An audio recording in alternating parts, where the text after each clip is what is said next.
we're feeling our best.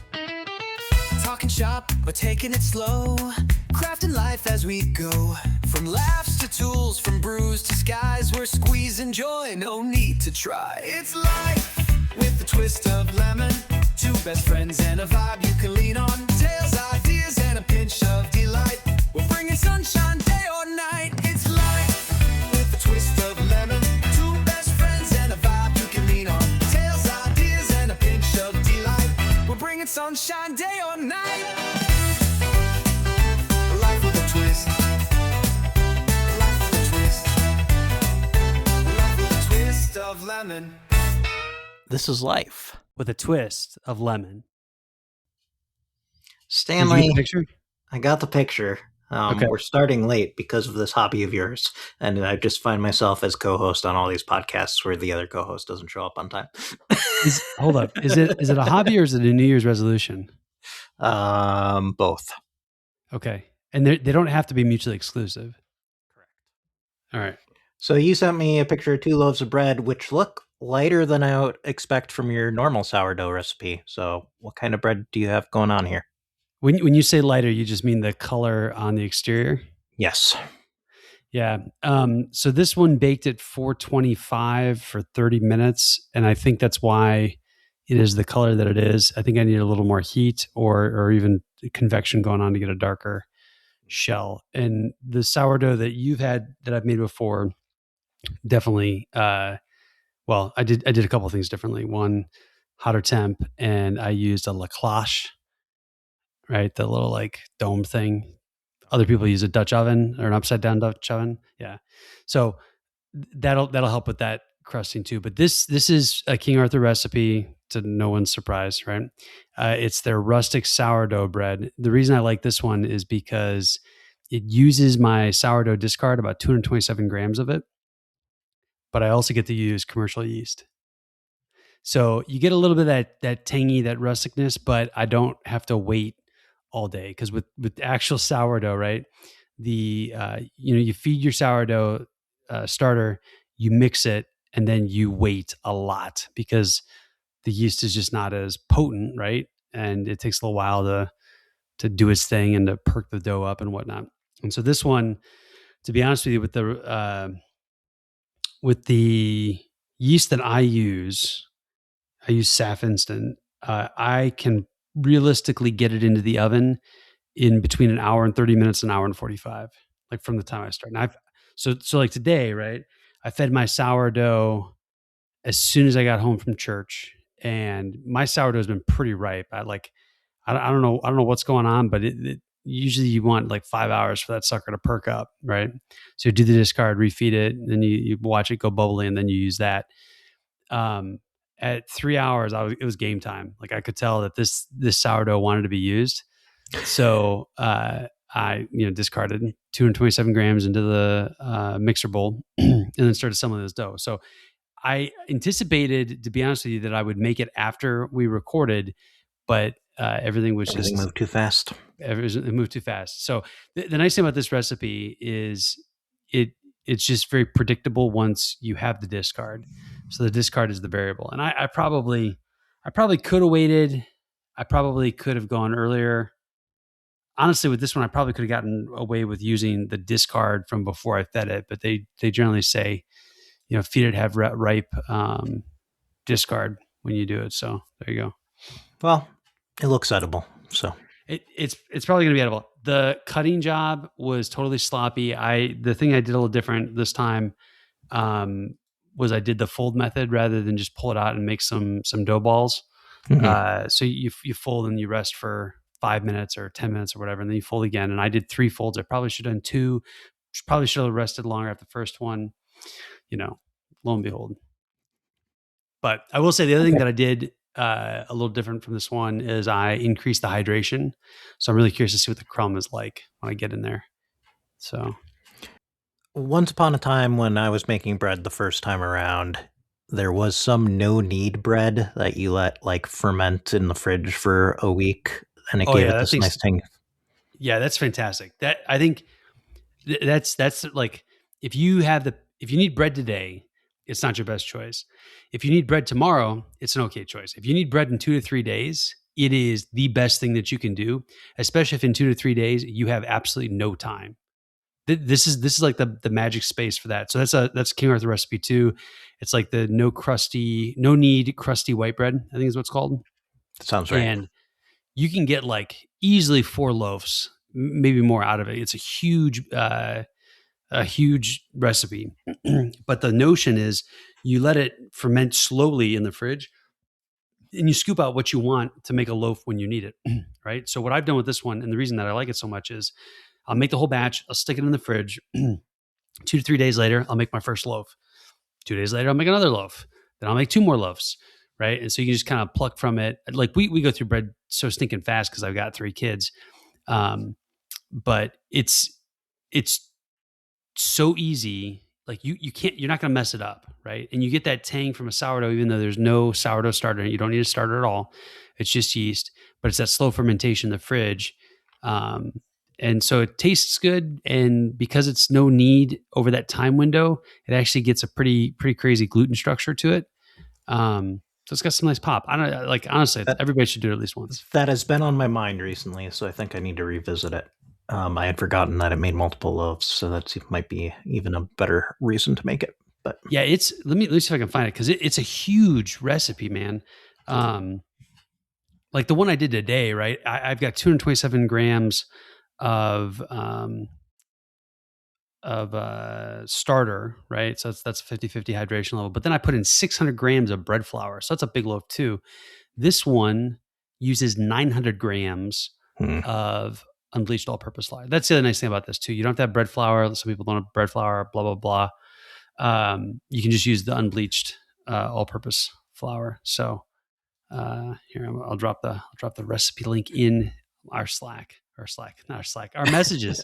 We don't Slack. Should we start a Slack? No. Messages is fine. I don't need any more messaging channels in my life. The pictures on King Arthur are always so much better than my loaves ever look. So the one on this one, they do some fantastic scoring. It gets a whole bunch of oven spring, and it doesn't have to look that pretty. It still tastes amazing, is all I'll say. True. What are your thoughts on butter, Stan? I like butter. I don't butter my bread as heavily as Mrs. Lemon does. I love whipped butter, and I generally like butter that incorporate other ingredients. Okay, but you haven't like gone into like high-end butter or like made your own butter or anything like that? No, and you're never going to see me make my own butter. That's not something I need to do.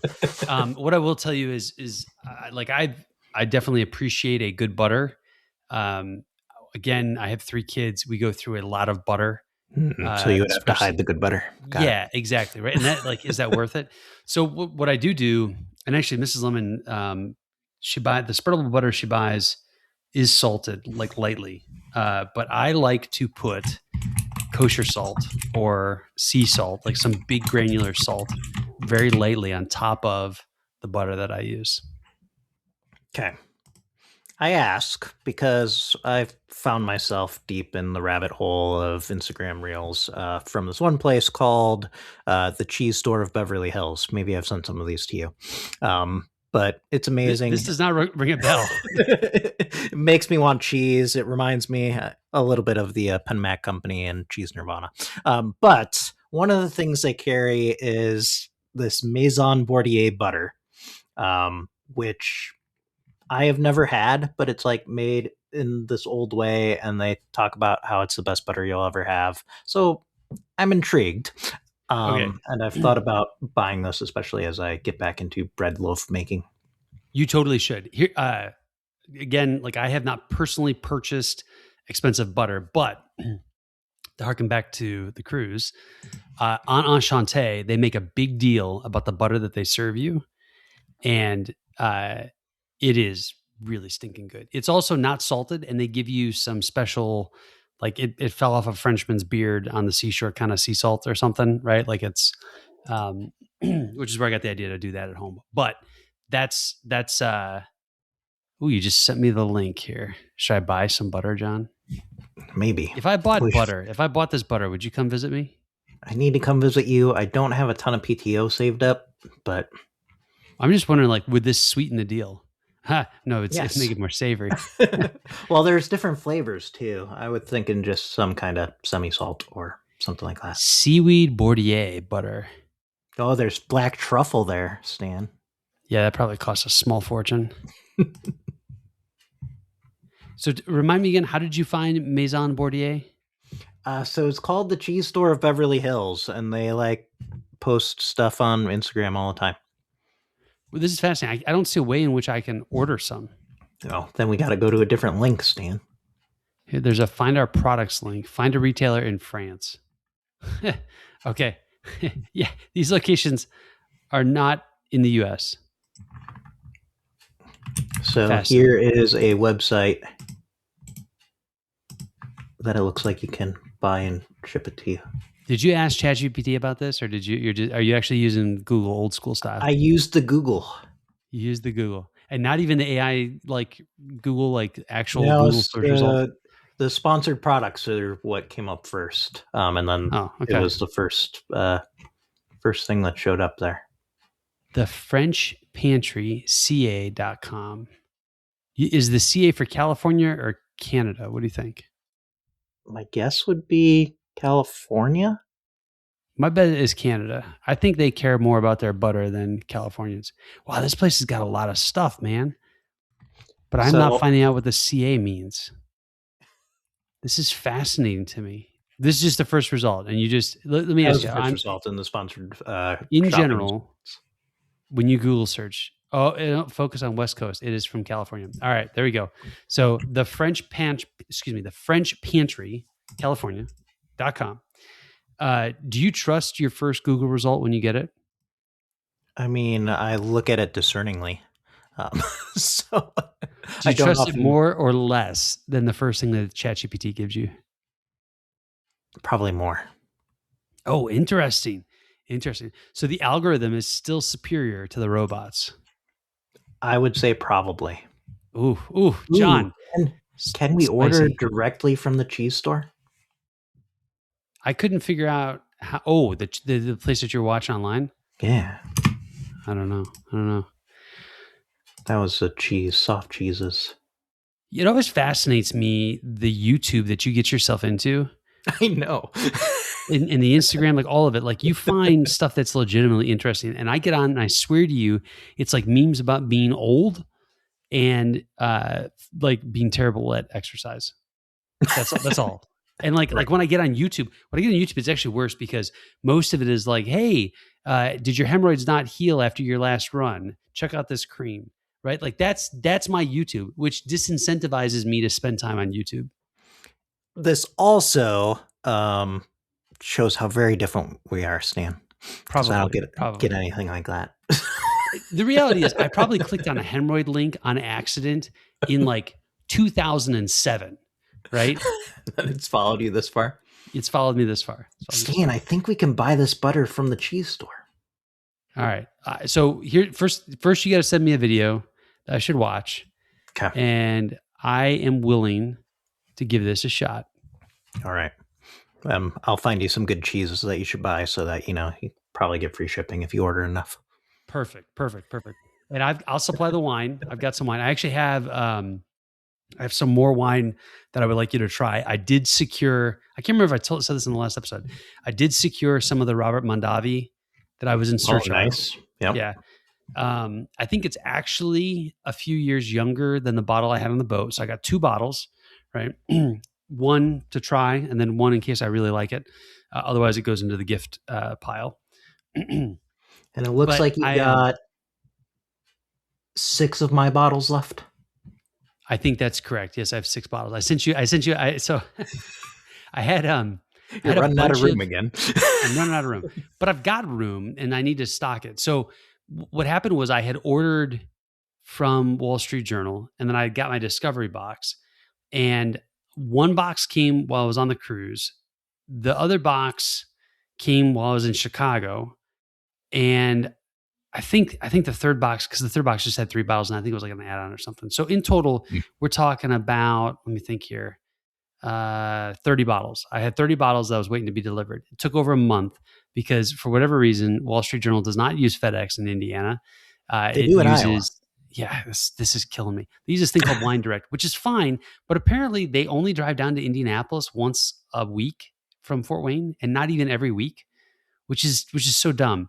Well, there's a lot of weird things there. Like, why aren't they based in Indy instead of Fort Wayne to begin with? Yeah, what is it about Fort Wayne that is a center of hub for wine distribution? I do not know, but I found, so those came in. There's a bunch of bottles of stuff I already have in the mix, a bunch of new stuff too. I got 3 bottles of a Madoc that was an add-on that I think you would like too.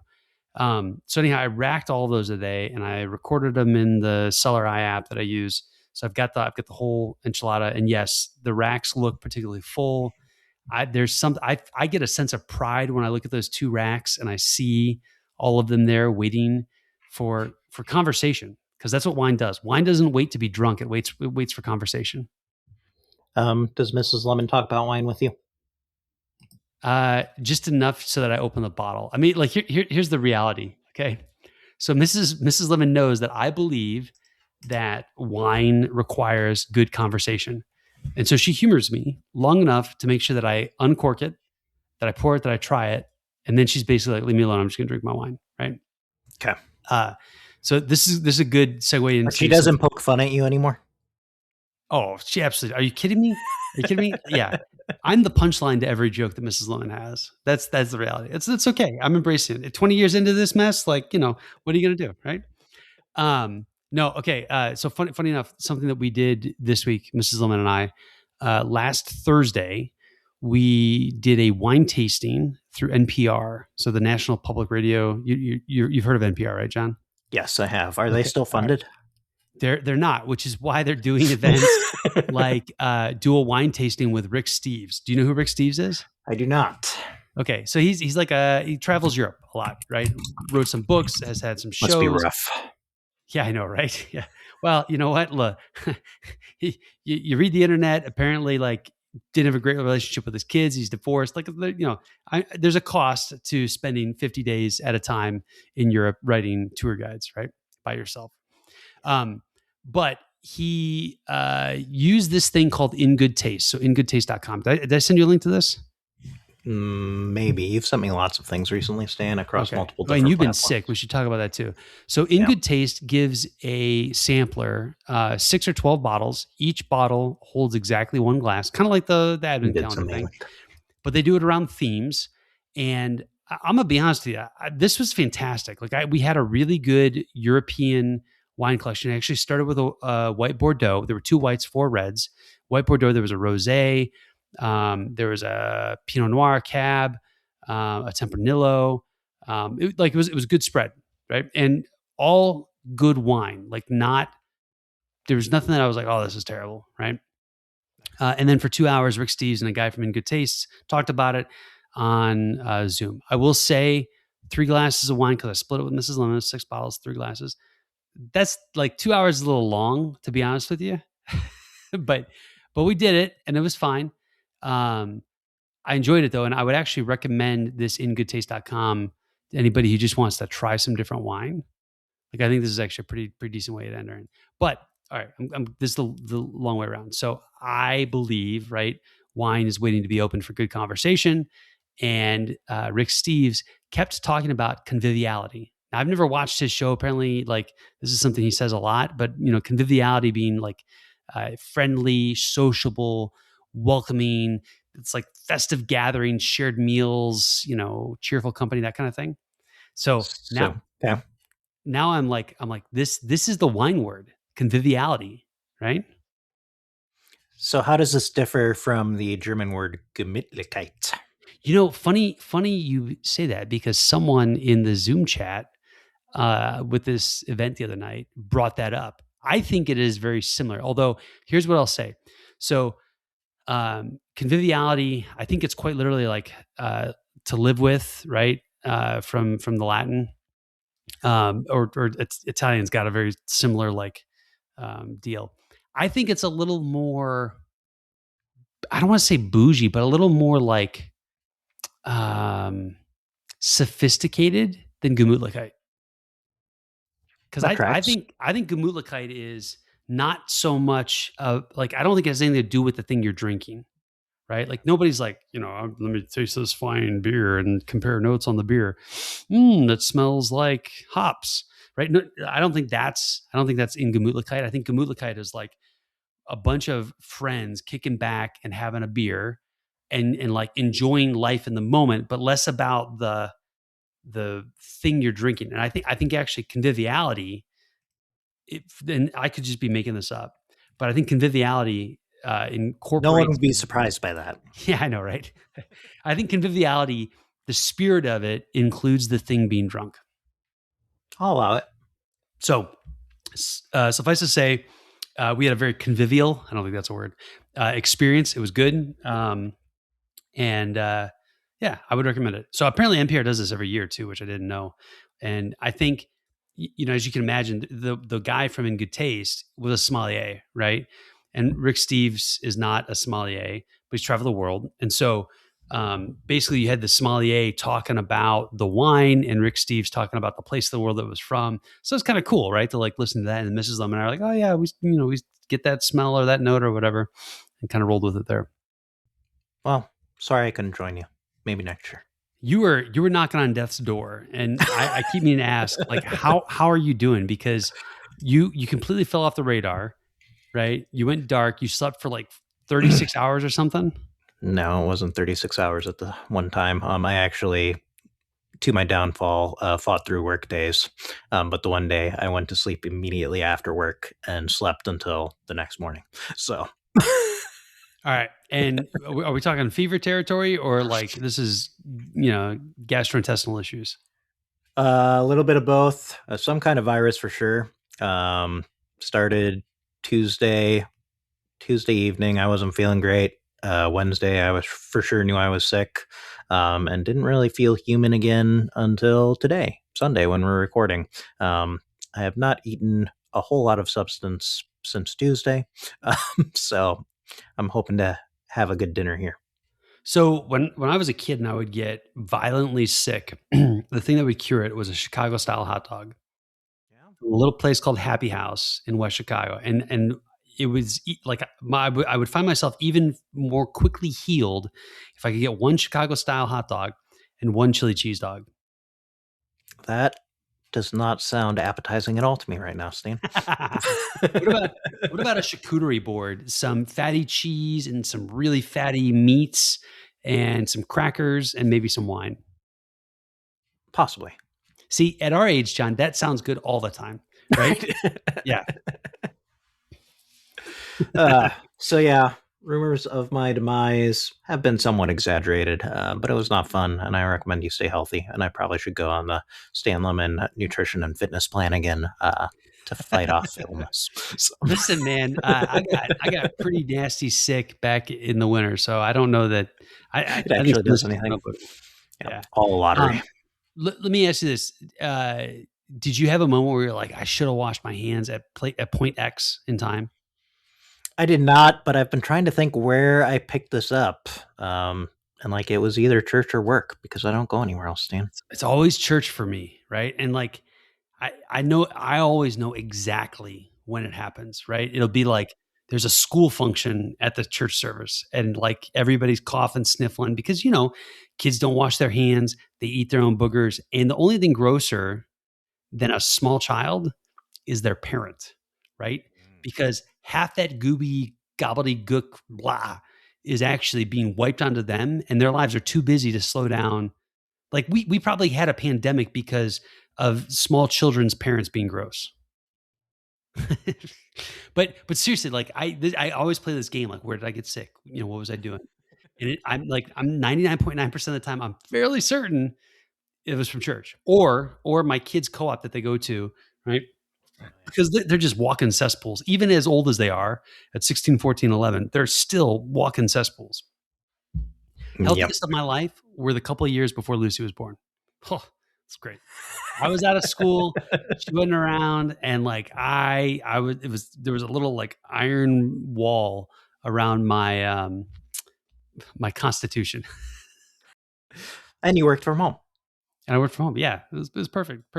People are the problem. People are the problem. All right. I wanted to talk to you about this 1Password thing. So I'm going to read this email because you got this email too. You actually got it before I did. So hi, Stan.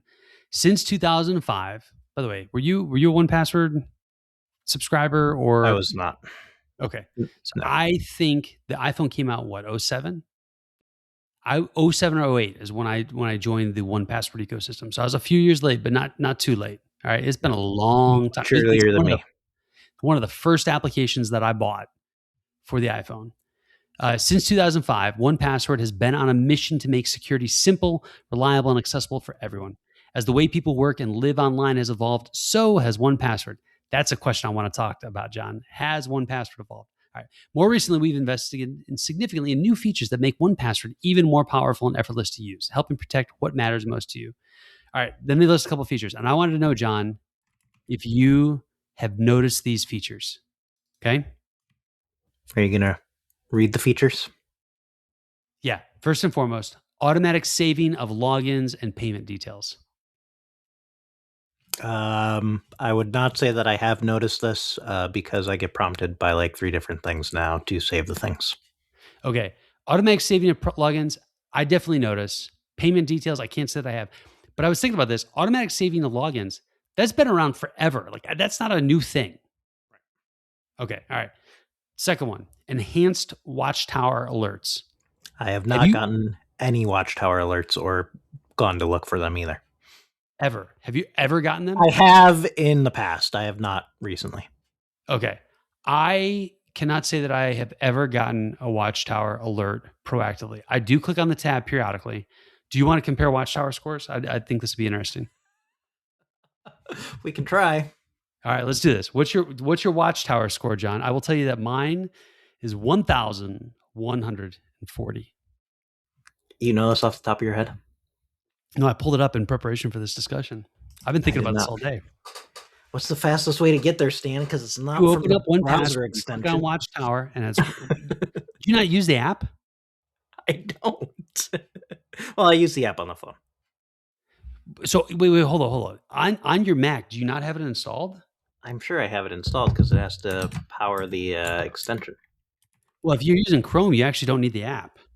Well, generally, I don't use Chrome, so. So on the app on the phone, Watchtower is in the tab bar. It's the one to the right, but it doesn't show you your. Oh, yes, it does. Yeah. Watchtower. John, are you there? Come on. I'm here. It's calculating. 749. 749. All right. Wow, John, you got some improvement to do there, buddy. It says it's very good though. So mine is fantastic. Not that anybody's keeping score. All right. But again, never had a Watchtower alert. So then it says faster, more secure device setup. I know that I set it up. I had to. I don't know that it was fast. I don't think it was ever slow. So this is a little sus. All right. The next one is AI powered item naming. This I have not noticed either. I have not noticed either. And this one actually made me laugh out loud a little bit. All right. Expanded recovery options. I can't say that I even know what that's a reference to. Right. And the last one is proactive phishing prevention. I have no idea what they're doing to prevent phishing. Right. Because to be honest with you, the phishing is coming from my email or my texts, right? And as far as I know, 1Password's not integrated into either of those platforms. I wonder if it will alert you if you're on a phishing sus page. Maybe before you try to log into it, I guess. I don't know. But so this is what struck me. I looked at this list and I wasn't convinced by any of these items. Correct. All right. So these are supposedly they're setting this up for the rationale for what's about to come, which is while 1Password has grown substantially in value and capability, our pricing has largely remained unchanged for many years. To continue investing in innovation and the world-class security you expect, we're updating pricing. All right, now, John, how much are they updating the pricing by? 33%. $1 a month for the 33%. 33%. It's a big stinking jump. So it was basically about $36 and it's going up to about $48. All right. The new price will take effect at your next renewal, provided it's on or after March 27th, which that was also crazy to me. So they sent this email on February 24th. So they give exactly 1 month. So for those that don't want to do the $12 33% increase, they got 1 month to figure it out. Here's the thing. I believe that I have told you many times that I am in favor of paying for software. There's something about this one bothered me. And again, I'm 99% sure. Let me just actually ask the Googles. When did 1Password launch on the iPhone? Do you think Gemini is going to be able to answer this? The summer of 2008. So I think I bought it on the Mac shortly before that, but it definitely like overlapped with the iPhone coming out in 2007. So that's how long I've been using it. And back then, like you had to buy the software. It was not a subscription. When it became a subscription, I switched to it. For those that remember way back when, you bought the software, you could sync using WebDAV or iCloud. And at some point, they changed. I don't think you could. Can you still sync with iCloud on 1Password? Is that a thing? Not that I know of. Yeah, I don't think so either. It'd be interesting to find out. I feel like they dropped that with 1Password 8. So I still, to this day, I can't tell you what changed for me in my day-to-day between 7 and 8. But here we are. So this is what bugs me. Software should be less expensive to run today than it was yesterday, right? Like if your software is not changing, back-end infra, all of that is not getting more expensive. The App Store has not incurred any increase in charges. In fact, I don't think I can subscribe to 1Password through the App Store, but if I could, the cut would actually be less now as a year 2 subscriber, because that's how that works. I'm annoyed by this. I was just curious, what's your take? I think it is a giant increase to just kind of be announced when like I would have been much cooler with incremental increases over the years. I agree with that from a sentiment standpoint. Like if you bumped that up $2 over the last 6 years, I don't think I would be upset that we were going to $48 a month right now. You don't do a family subscription, do you? I do not. Okay. So family, I didn't look to see if that changed in cost. That would be interesting. I have dabbled for a while with the possibility of switching to a family subscription, and I've decided not to. So my wife and I share the same 1Password account. My kids actually use iCloud passwords. And lately, because this is a thing now, ever since the Passwords app became a standalone thing, I've noticed that you can create like folders and share those folders with people, right? And so you can put passwords into those folders. So like my kids, they all want the Disney Plus username and password. I can drop it in there, share it with them. And the beauty of that is like it just works. It pops up, they go to Disney.com and boom, they're logged in, right? They can also book a cruise with that account. They don't know that, thankfully. Do any of them listen to the podcast currently? Who knows? We'll find out. I'm sure someone will tell me if they do. But I don't know, man. Like it rubbed me the wrong way. And for the first time, literally for the first time since we'll say 2008, I am thinking about moving off of 1Password. And it's not because I don't love the app. I actually think it's a fantastic app. It's a fantastic experience. I cannot tell you what has changed for me to warrant a 33% increase, a $12 a year increase. Right. The thing that bothers me a little bit about what I'm saying is I'm going to go to the coffee store on Saturday and I'm going to probably spend more. I'm going to probably spend like 14 or 15 bucks on 2 cups of coffee and a tip and maybe a cookie. So it's not the overall price. The overall price is not my problem.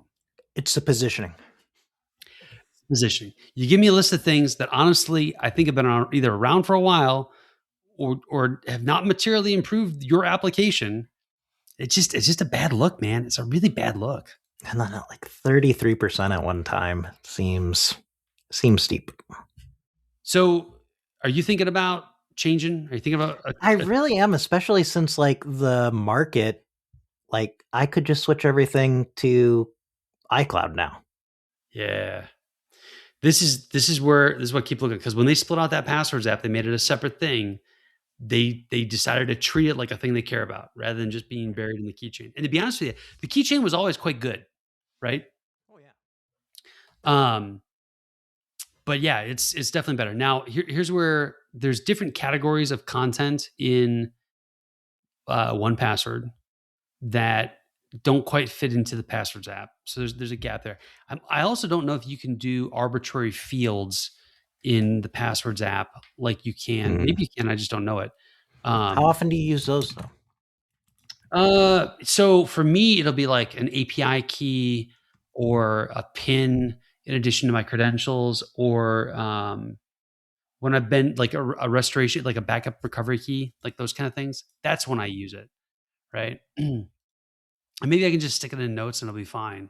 I don't know, but that's what I gotta figure out. I will say, like, I think the passwords app is simpler. It's cleaner. I like that it has my Wi-Fi passwords as well. I mean, you can add verification codes, passkeys, all of it. Yeah.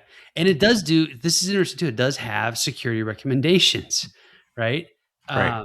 And I don't know what all fuels those. I don't know if it's just like, this one's too short, you reuse this one. I don't actually know what the heuristic is for stuff that pops up there. So there is a notes field, which I think would probably get you most of the way there. I mean, you can put a whole bunch of content in there for sure. But, I think the other thing is like just getting to the mental mindset of doing it. I don't know, like in the migration, because I'm a little terrified to migrate my passwords, to be completely honest with you. I got to figure out, like, I'm fairly certain the ones that I've set passkeys up those are going to be the hardest. And that's the one I keep thinking about, like, how would I actually go about doing those? I think I probably have to set them up anew. So it's on my mind. I got till June. When do you renew? I think it's November, so I've got time too. Let me see. Oh, it's the end of the year, December 28th. Okay, there you go. So for me, again, like I said, it's June. I got a few months, but not a ton. And I'm just so annoyed by this that I think I might do it out of spite. The thing is, like, if I make, here's the other thing too, and this is what I don't know, like, maybe 1Password is just making so much money on the business side that they don't care about the consumer side anymore. That's totally possible, right?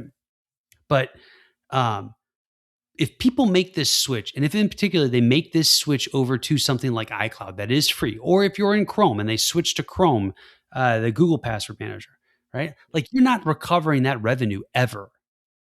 That just seems short-sighted, man. And I really have loved this app for a long time. So I don't know. What do you use at work? I use my 1Password. So there's no like company sponsored password manager? There's 1Password. They have a business account for 1Password. Yeah. Interestingly, at Salesforce, it was LastPass, which we use LastPass is still a thing, right? Yep, we use LastPass at work. So everybody freaked out by LastPass during one breach, right? This is like vaguely familiar to me. That could be an option too. Does LastPass have a way to convert from 1Password? Because if they can migrate my keys, maybe that's the way to go. I think see if this makes sense. You know that I'm snooty about my applications. Like, I want a native Mac feel and experience. And that was always my beef with LastPass. Right. Yeah. 1Password just felt like Mac software because it was originally just Mac software. Now it's everywhere, which is fine. Like, more power to them. But 33%. I think the optics are bad. I think they're gonna. I haven't looked online, but I'm sure they're getting some flack for this. Yeah, there's probably a whole subreddit stand. Probably. We'll have to go looking for it. All right. Well, we'll stay tuned and see if I do tackle migration, what that looks like. I think if I do it, I'm gonna do it in chunks. I've already been thinking a little bit about this. Like, try to see if I can figure out a way to migrate. There's probably a bunch of like stuff you no longer need there too. This is where I'm a little OCD. I actually go through periodically, clean it up. Yeah, I'll like go in and see. Oh, I haven't logged into this site. I wonder if the password still works. Actually, is it Blue Coffee? Is that what it's called? Blue Coffee. Yeah, Blue Bottle Coffee. I logged in the other day to see if that one still worked, and it didn't. They apparently changed their whole user system left me behind. So I deleted that credential, Nice. But there's a bunch of stuff in here that I'm going to have to You're an mess with. interesting guy, Stan. I've got some peculiar habits. Here, let's just, for the sake of conversation, if you open up your 1Password, you click on all items, you scroll all the way down to the bottom. How many items do you have? I'm sure less than you. You think? Because I actually bet with my cleanup OCD, you probably have more. No? You think so? Yeah. Drum roll, as John figures out if he still has 1Password installed. Jonathan, it's not that hard. Open up, scroll. I'm scrolling. 651. Really? I'll be darned. So 1017. All right. John's like, I rest my case. I have some things that I have no business keeping. Like I have the license key for Transmit 4.0, which is old. Like I edited that. That was in May of 2010. That software doesn't run on the Mac that I have. I'm pretty sure they've switched all to subscription at this point too. Yeah, there's a bunch of stuff here that I can clean up. So my earliest is March 2017. That's your earliest entry in 1Password? Yep, I was on LastPass before then. Wow. Okay. I wonder if okay, so hold on. If I order by date, this says April 2010. It's got to be a date from when I moved to the cloud-backed version. I got a password for Keurig. I bet this doesn't work. Is Keurig still a thing? Because it's not. Yeah, Keurig's not even resolving. Fairly certain Keurig is still a thing. I mean, they got the machines, but Keurig.com, is that still a thing? That seems weird. That definitely resolved for me. All right, then next DNS is probably blocking something. Oh, you know what it is? They don't redirect the non-www. That's really dumb. That is sloppy. Okay, Mint. I got Mint in here, John. You can't use Mint anymore. Mint doesn't exist anymore. No, that was a shame. That's how I got on Monarch, though, and I like Monarch. But Monarch is good. Okay, all right. So we'll stay tuned on that. I think I'm going to migrate. I'm just trying to build up the mental fortitude to do so. Let's talk about the next thing. Did you happen to look at this Claude Remote Control stuff I sent you? I looked at this and I'm wondering why in 2026 we still need something like this, because it reminds me of TeamViewer when I was trying to log into my other. Oh, okay. That's an interesting analogy. I hadn't thought about that. So this is fascinating, right? So Claude Remote Control is supposedly available for Pro and Max subscribers. I've been a Max subscriber in the past. I'm currently just a Pro subscriber. I have 6 days left. Is this the one that you got free credits on this week, though?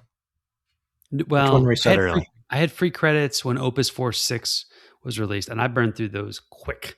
That was fun. I'm getting double usage on Codex with the new Codex desktop app right now. That's probably what you're thinking of.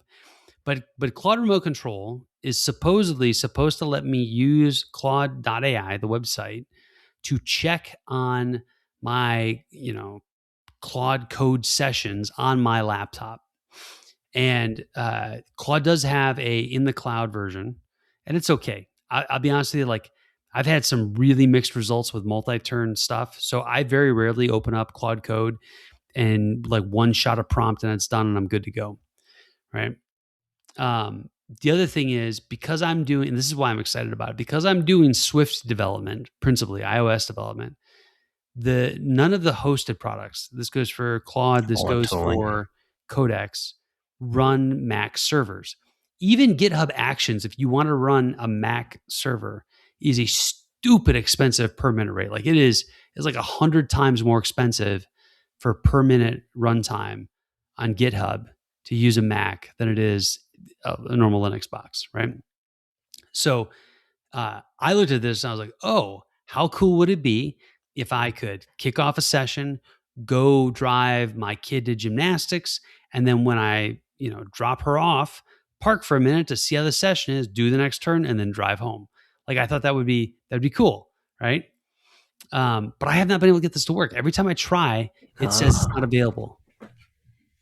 Interesting. And is something blocking it?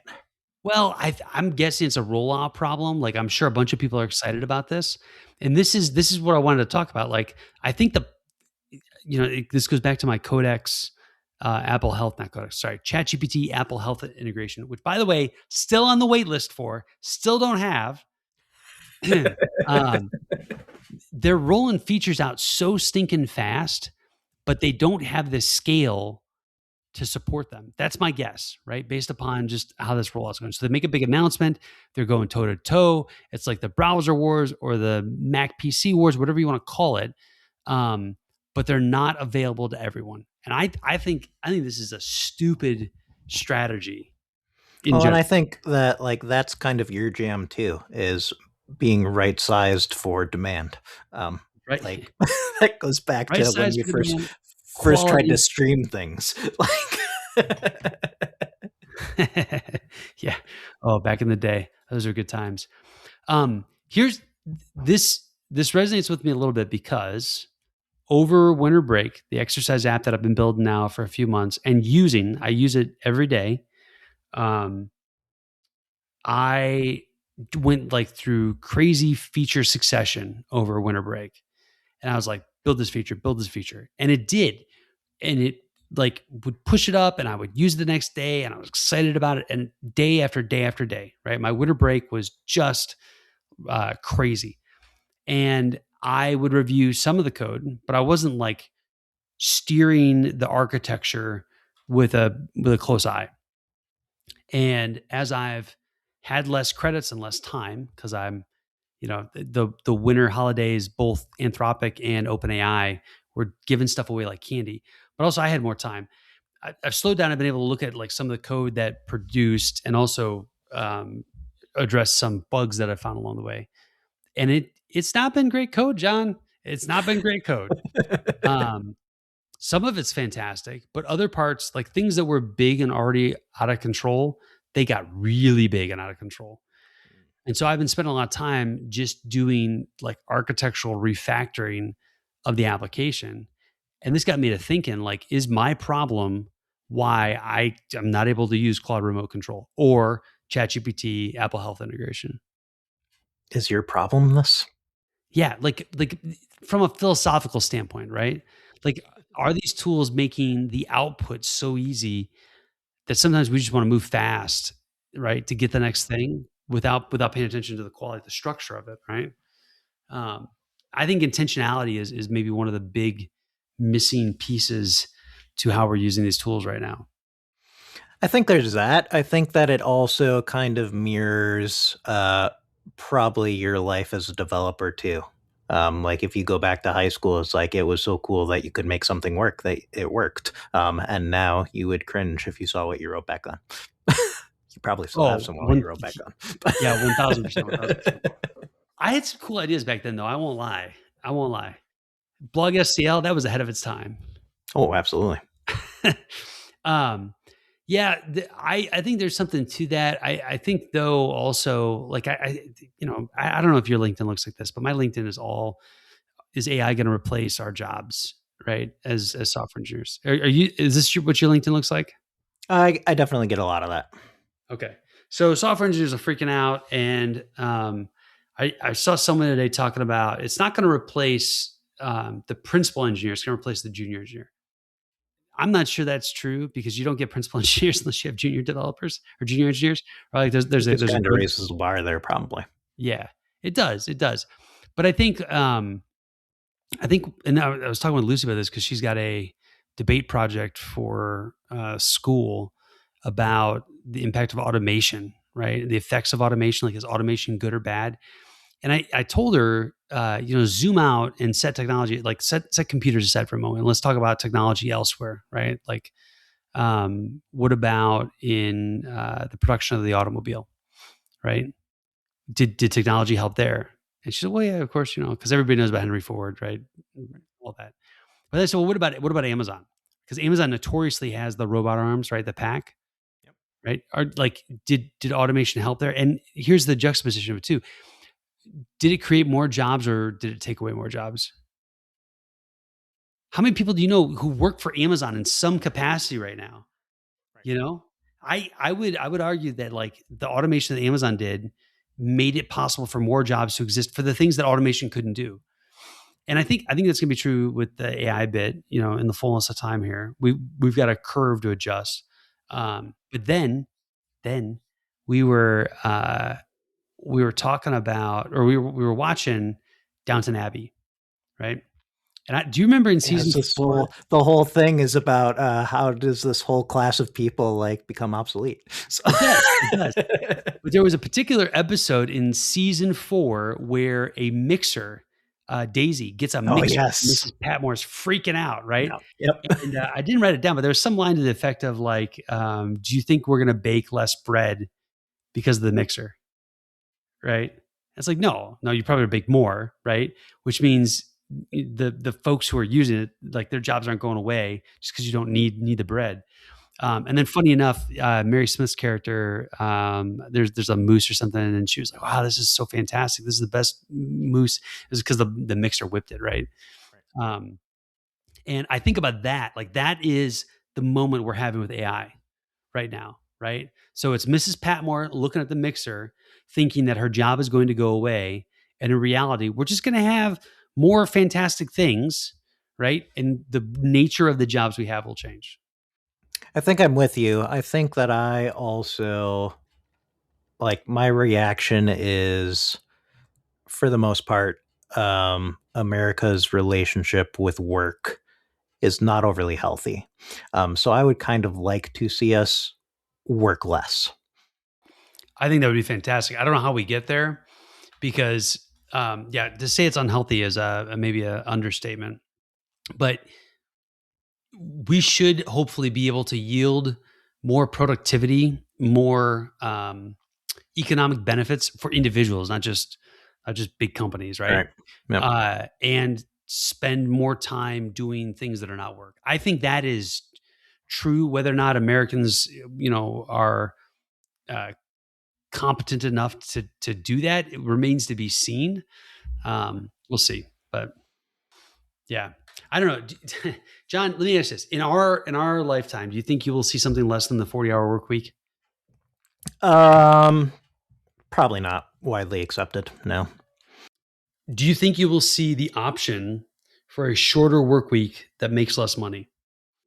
No, I don't. Okay. All right. I hope, John, I hope for that. Because I think the idea of 30 hours making the same that I'm making at 40 hours, I think that's impossible. It's never going to occur. But I could see a world in which I have the option to take a job at 30 hours a week rather than 40, Maybe. Some people are going to say, it's part-time, but that's not what I'm talking about here. I think that this also opens up a lot of opportunity for starting your own business too, and being a solopreneur or things of that nature, and it starts removing some friction there. I hope so. That'd be great. I think there's still some intimidating burdens to get over, but I hope so. Well, speaking of which, John, being completely broken, but yeah, have you? Exactly. Have you come up with the great big project we're gonna? I have ideas. I had grand plans to sit around and develop those so I could give you some marching orders, but I got sick. You got sick. So. Basically, you got poisoned probably by AI bots. They knew that you were going to create an idea. Yeah, that's what it was. It's going to make millions of dollars. Millions of dollars. There we go. We'll revisit it. We'll see when. Since now the weekend is almost over. Yeah, almost over. I got to tell you, I'm in between sports right now, and I'm enjoying recording on Sunday afternoon because we kind of just do it midday, and I got nothing else going on. It's delightful. Nice. There's probably there's another sport to watch. What's that? Surely there's another sport to watch. No, there's normal basketball, but I don't like. I just watch women's basketball and I watch football. Like I limit myself to two sports that don't have overlapping seasons. I admit I watched the Pacers last year during the big run, but I'm in between. I'm in between sports. It's okay. It's okay right now. We'll see if the WNBA even plays this year with the way things are going, but we'll know that in about 9 days. So, all right. Keep us posted, Stan. Yeah, of course. All right, John. I think this is as good a place as any to end it. I appreciate you coming back from the dead to record this week's episode. I should be back next week. We'll have to figure out what to talk about. All right. Until next time, John. Later. That's a wrap, yo. Time to unplug. Stan and John just served that mug. Twist of lemon, sharp and clean. Truth and tech on your podcast screen. Catch us next time. Don't let it slip. Wisdom packed in every clip. From faith to fiber, finance to code. We're taking the mic down the open road. Stay sharp, stay bold. That's the theme with a lemon twist and a pod